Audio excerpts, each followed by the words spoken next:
बिस्मिल्लाहिर्रहमानिर्रहीम। My name is Mohammad Wais. Hope you are all fine. तो आज का हमारा टॉपिक है कि ब्रांड रजिस्ट्री बेनिफिट्स, जिसका पार्ट 7 है आज। और पार्ट 7 में हम अमेज़ॉन ब्रांड एनालिटिक्स, इसके ऊपर आज हम डिस्कस करेंगे। ब्रांड रजिस्ट्री क्या है, इसके ऊपर मैंने ऑलरेडी वीडियो बनाई हुई है, इसका लिंक मैं इधर डिस्क्रिप्शन में दे दूँगा। आप फिर उसे चेक करके ये जान सकते हैं कि ब्रांड रजिस्ट्री आखिर होता क्या है और ये किस लिए चाहिए, इसकी क्या इंपॉर्टेंस है। इस सारे टॉपिक्स के ऊपर मैंने वीडियो बनाई हुई है, उन सब का मैं लिंक इधर डिस्क्रिप्शन में दे दूंगा आपको इस वीडियो के अंदर। तो फिर आप तो उसे चेक कर लें। जब आप उसको देख लें तो फिर ये चीज़ें आपको समझने में ज़्यादा आसानी होंगी। तो उसके बेनिफिट्स में आज जो 7 पार्ट है उसके अंदर हम ब्रांड एनालिटिक्स के ऊपर बात करेंगे।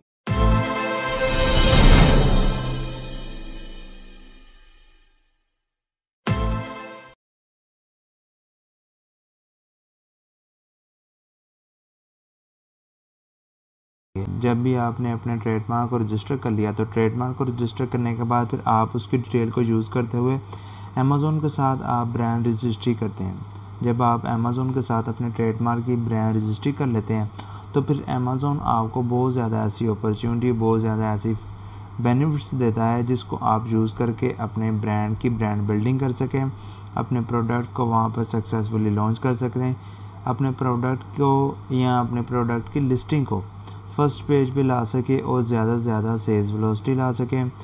ताकि आप ज़्यादा से ज़्यादा इनकम जनरेट कर सकें। और ये सारे बेनिफिट्स आपको तभी अमेज़ॉन देता है जब आप वहाँ पर अपने ट्रेडमार्क को रजिस्टर करने के बाद वहाँ पर ब्रांड रजिस्ट्री करते हैं। तो जब आप ब्रांड रजिस्ट्री कर लेते हैं तो फिर अमेज़ॉन आपको एक ऐसा ऑप्शन देता है, एक ऐसा टूल प्रोवाइड करता है जो कि आपके लिए बहुत ज़्यादा सूटेबल है, बहुत ज़्यादा ऑप्शन है उसके अंदर, जिसको आप यूज़ करके आप अपने लिस्टिंग को और ज़्यादा इम्प्रूव कर सकते हैं। आप बहुत सी ऐसी चीज़ें हैं जो कि आप सर्च करके, प्रोडक्ट को सर्च करके और भी ऑप्शनों को सर्च करके आप अपनी लिस्टिंग को इम्प्रूव करके आप अपने प्रोडक्ट में वो चीज़ें इंक्लूड करके आप ज़्यादा से ज़्यादा वहाँ से इनकम जनरेट कर सकते हैं और ज़्यादा से ज़्यादा आप वहाँ पर ब्रांड बिल्डिंग कर सकते हैं। तो जब भी आपने ट्रेडमार्क को रजिस्टर कर लिया तो फिर आप अपने सेलर सेंटर को जाएंगे। सेलर सेंटर में जाने के बाद मैं इधर आपको दिखा देता हूँ जी। तो जब आप अपना सेलर सेंटर ओपन कर लेंगे तो सेलर सेंटर ओपन करने के बाद यहाँ पर आप रिपोर्ट्स के अंदर जाएंगे तो यहाँ पर आपको ब्रांड एनालिटिक्स की ऑप्शन आपको मिलेगी। जब आप इसको क्लिक कर लेंगे, क्लिक करने के बाद फिर इस तरह का डैशबोर्ड आपके सामने पेयर होगा। जब आप अपने सेलर सेंटर के अंदर रिपोर्ट्स के अंदर जाने के जब आप ब्रांड एनालिटिक्स को सिलेक्ट कर लेंगे तो फिर इस तरह का डैशबोर्ड आपके सामने पेयर होगा। तो इधर ब्रांड एनालिटिक्स में आपको ये सारी चीज़ें, आपको ये सारे टूल्स प्रोवाइड करेंगे कि इन सब को आप यूज़ करके अपनी ब्रांड बिल्डिंग कर सकें, अपनी लिस्टिंग को आप ज़्यादा अट्रैक्ट कर सकें, अपने प्रोडक्ट में आप वो सारी चीज़ें इंक्लूड कर सकें जो कि वहाँ पर बायर्स की जो रिक्वायरमेंट है आपके प्रोडक्ट के मुताबिक। तो इसमें ये 4-5 ऑप्शन हैं। हम स्टेप वाइज इन सब ऑप्शनों को ऊपर डिस्कस करेंगे। तो फर्स्ट ऑप्शन में है Amazon search term. Amazon search term क्या है? जब भी आपने कोई प्रोडक्ट को वहाँ पर सर्च करना है, जब आपने अपने प्रोडक्ट की हंटिंग करनी है तो आप वहाँ पर चेक करेंगे कि कौन से कीवर्ड के अंदर कौन सी ऐसी लिस्टिंग है जो कि ज़्यादा से ज़्यादा टॉप पर है, ज़्यादा से ज़्यादा सर्च हो रही हैं। तो उसके मुताबिक आप वहाँ पर वो सारी चीज़ों को जब डाटा इकट्ठा कर लेंगे तो उस डाटे के मुताबिक ही आप वहाँ पर अपनी प्रोडक्ट को वहाँ पर सर्च करेंगे, अपने प्रोडक्ट्स के अंदर वो लिस्टिंग को वो इम्प्रूव करेंगे, वहाँ पर वो कीवर्ड्स वो यूज़ करेंगे। जैसे अमेज़ॉन सर्च टर्म, इसके ऊपर आप क्लिक कर लिया।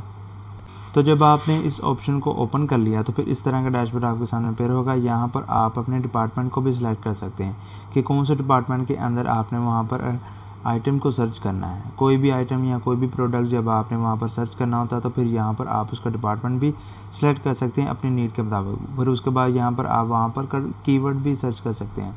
कि जो भी कीवर्ड है, जैसे आपका ट्रैवल पिलो हो गया, जैसे आपका टॉवल होल्डर हो गया, तो आप अपनी नीड के मुताबिक जब आप इसको सर्च करेंगे तो उस सर्च कीवर्ड के मुताबिक यहाँ पर वो सारा रिजल्ट आपके सामने पेयर करेगा। तो उसके बाद फिर यहाँ पर आप ऐसे इनपुट करने के बाद भी फिर वहाँ पर आप आइटम को सर्च कर सकते हैं। तो यहाँ पर आप वीकली एक रिपोर्ट रेंज है जिसके अंदर आप वहाँ पर सर्च कर सकते हैं कि आपने वहाँ पर वीकली इसको सर्च करना है, आपने मंथली वहाँ पर सर्च करना है। तो यहाँ पर आप वो अपने मैनुअली तौर पर डेट को भी पुट कर सकते हैं। तो किसी भी तरीके के साथ जब आपने वहाँ पर सर्चिंग कर ली तो इस तरह फिर आपके सामने सर्च हो जाएगा। तो यहाँ पर फिर आपको सर्च टर्म में एक तो जब आप रैंडम सा इसको सिलेक्ट करेंगे तो यहाँ पर वो आपको रैंडम से प्रोडक्ट्स आपको दिखाएंगे कि जो भी सबसे फर्स्ट नंबर पर है, जो भी अमेज़ोन के वेबसाइट के ऊपर सबसे ज़्यादा सर्च होने वाला जो प्रोडक्ट है वो यहाँ पर फर्स्ट नंबर पर आएगा, और सेकंड नंबर पर सर्च होने वाला जो कीवर्ड है या जो प्रोडक्ट है वो सेकंड नंबर पर आ जाएगा। ये जो सर्च फ्रीक्वेंसी रैंक है अमेज़ोन ने अपने जो उसके लिए वेबसाइट है उसके अंदर एक फ्रीक्वेंसी रैंक वहाँ पर फिट किया है, एक सर्च फ्रीक्वेंसी रैंक वहाँ पर फिट किया है कि जो सबसे ज़्यादा प्रोडक्ट वहाँ पर सर्च होगा वो उसका फर्स्ट नंबर होगा, जो उसके बाद कम सर्च होगा वो दूसरे पे, तीसरे पे, इसी तरह वहाँ पर सोन वर्ड वहाँ पर चलता जाएगा। तो यहाँ पर ये देखें, यहाँ पर वैलेंटाइंस डे पर जो गिफ्ट्स हैं वो उस टाइम में सबसे ज़्यादा सर्च होने वाला कीवर्ड होगा, और इसी के मुताबिक वहाँ पर आपको 3 तरह की लिस्टिंग अपीयर करेंगे। तो आप इस तरह अपनी लिस्टिंग वगैरह उसको चेक कर सकते हैं, यहाँ से आप कीवर्ड चेक कर सकते हैं। तो इस तरह आप वहाँ पर इजीली अपने प्रोडक्ट्स को सर्च कर सकते हैं। अमेज़ोन सर्च टर्म के बाद यहाँ पर आ जाता है रिपीट परचेज बिहेवियर, यानी कि जब भी कोई बायर्स वगैरह आते हैं, जब वहाँ पर वो अमेज़ोन की वेबसाइट से कोई भी प्रोडक्ट को वहाँ पर बाय करते हैं या कोई भी प्रोडक्ट वहाँ पर परचेज़ करते हैं, तो उसके बाद फिर वहाँ पर उनकी सारा बिहेवियर वहाँ पर रिकॉर्ड के तौर पर रिपोर्ट्स की शक्ल में वहाँ पर सेव हो जाता है। और अमेज़ोन फिर आपको जो ब्रांड एनालिटिक्स रिपोर्ट्स है उसके अंदर वो आपको दिखाता है कि ये बायर है और उन्होंने ये पर्टिकुलर प्रोडक्ट्स ऐसे जो कि उन्होंने रिपीटेड वहाँ पर बाय किया है। फॉर एग्ज़ाम्पल अगर हम वॉशिंग पाउडर की बात करें कि कोई भी क्लॉथिंग वॉशिंग पाउडर है वो वहाँ पर उन्होंने बाय किया है, तो फिर वो रिपीट के तौर पर उसको ही बाय कर रहा है। कुछ देर बाद फिर उन्होंने उसी प्रोडक्ट को बाय किया है, यानी कि जो भी बायर आते हैं तो वो ये प्रोडक्ट्स हैं जिसको वहाँ पर रिपीटेड वो बाय कर रहे हैं कि एक बार आया तो उसने एक पर्टिकुलर प्रोडक्ट्स वहाँ पर बाय किया और फिर थोड़ी देर बाद फिर उसने वो बाय किया, रिपीटेड वो प्रोडक्ट्स को उसको बाय कर रहा है। तो वहाँ पर उसकी परचेजिंग का बिहेवियर जो उसने रिपीटेड तौर पर वहाँ पर किया है तो उसकी सारी रिपोर्ट्स वहाँ पर सेव हो जाती है। जब भी कोई बायर आते हैं, जब वो ऐड टू कार्ट करते हैं या कोई वहाँ से चीज़ बाय करते हैं तो फिर उनकी सारी इन्फॉर्मेशन वहाँ पर अमेज़ोन अपने एल्गोरिथम के अंदर उसको सेव कर लेता है। तो वो हमारे लिए ज़्यादा रिजल्ट जनरेट करके हमें देते हैं। ब्रांड एनालिटिक्स के अंदर वो सारी रिपोर्ट्स हमें दे देते हैं कि जिसको हम देख के, जिसको हम यूज़ करके अपने ब्रांड बिल्डिंग कर सकें, अपनी लिस्टिंग के अंदर वो चीज़ें हम इम्प्रूव कर सकते हैं ताकि हमारी लिस्टिंग फर्स्ट पेज पे आए और ज़्यादा से ज़्यादा हमारे सेल्स हो। तो इसी तरह फिर अगर हम बात करें कि मार्केट बास्केट एनालिसिस क्या होता है, कि जब भी कोई बायर वगैरह आता है वो आपकी लिस्टिंग से कोई भी, फॉर एग्जांपल अगर आपकी लिस्टिंग है माउस, आप प्रोडक्ट्स वहाँ पर सेल करें तो आपसे उसने माउस को बाय कर लिया, तो बाय करने के बाद फिर वो दूसरी लिस्टिंग के ऊपर गया जो कि वहाँ पर उसने माउस पैड वहाँ से बाय किया, तो फिर वो सारा बिहेवियर, सारी चीज़ें वहाँ पर सेव हो जाती हैं कि आपकी लिस्टिंग से एक प्रोडक्ट बाय करने के बाद जो बायर है वो फिर वो दूसरी पर्टिकुलर लिस्टिंग के ऊपर वो ब्रांड्स या वो प्रोडक्ट्स वहाँ पर उसने बाय किया है। जो अमेज़ोन की वेबसाइट के ऊपर या दराज की वेबसाइट के ऊपर या कोई भी ऐसी मार्केट प्लेस है जो कि ऑनलाइन मार्केट प्लेसेस होती हैं, उसके ऊपर ऐड टू कार्ट का ऑप्शन होता है। जब भी कोई प्रोडक्ट्स वहाँ पर सेलेक्ट करने के बाद उसको ऐड टू कार्ट कर लेता है तो वो सारी इन्फॉर्मेशन वहाँ पर सेव हो जाती है। तो वहाँ पर फिर वो जो बास्केट एनालिसिस वहाँ पर होता है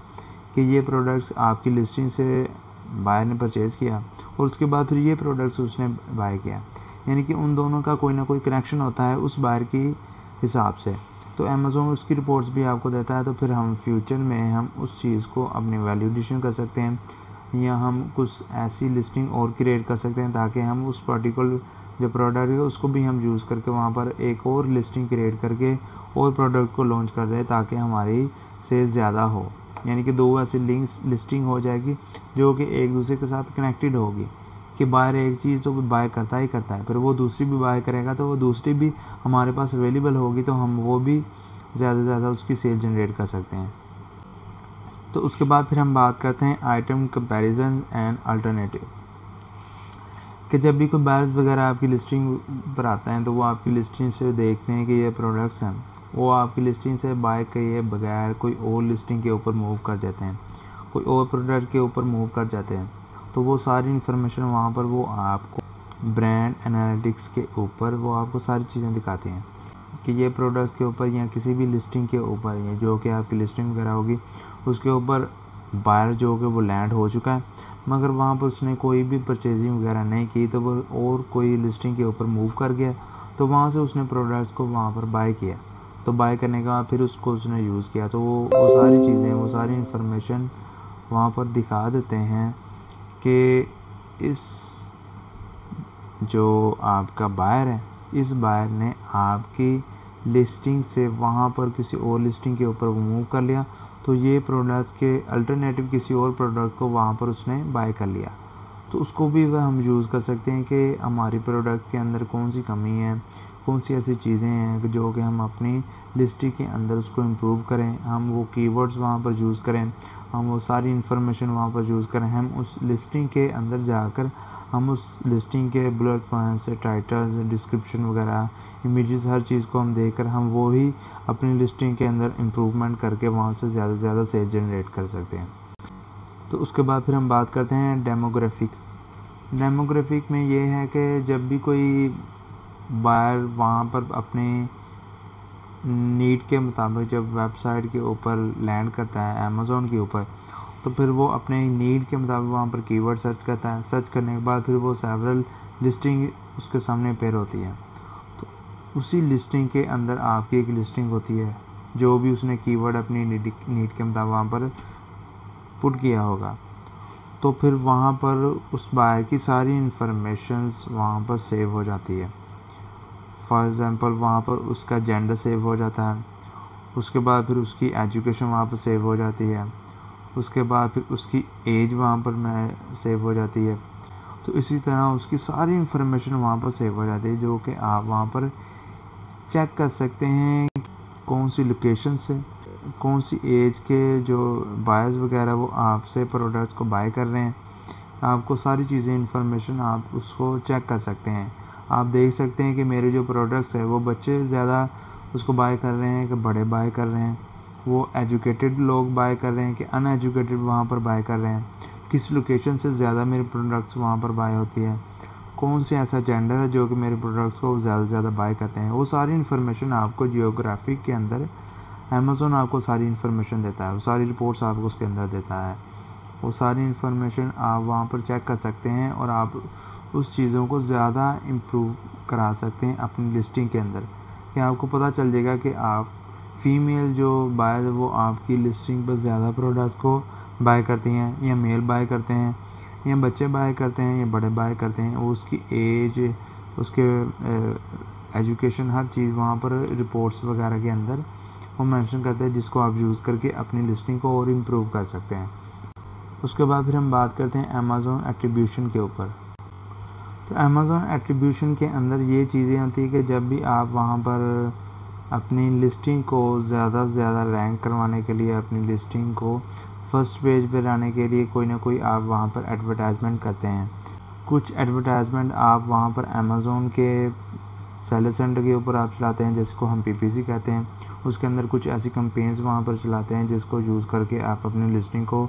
फर्स्ट पेज पे लाते हैं, और कुछ ऐसी एडवर्टाइजमेंट होती हैं जो कि आप एक्सटर्नल ट्रैफिक के तौर पर यूज़ करते हैं ताकि एक्सटर्नल ट्रैफिक आकर आपकी लिस्टिंग के ऊपर मूव करें।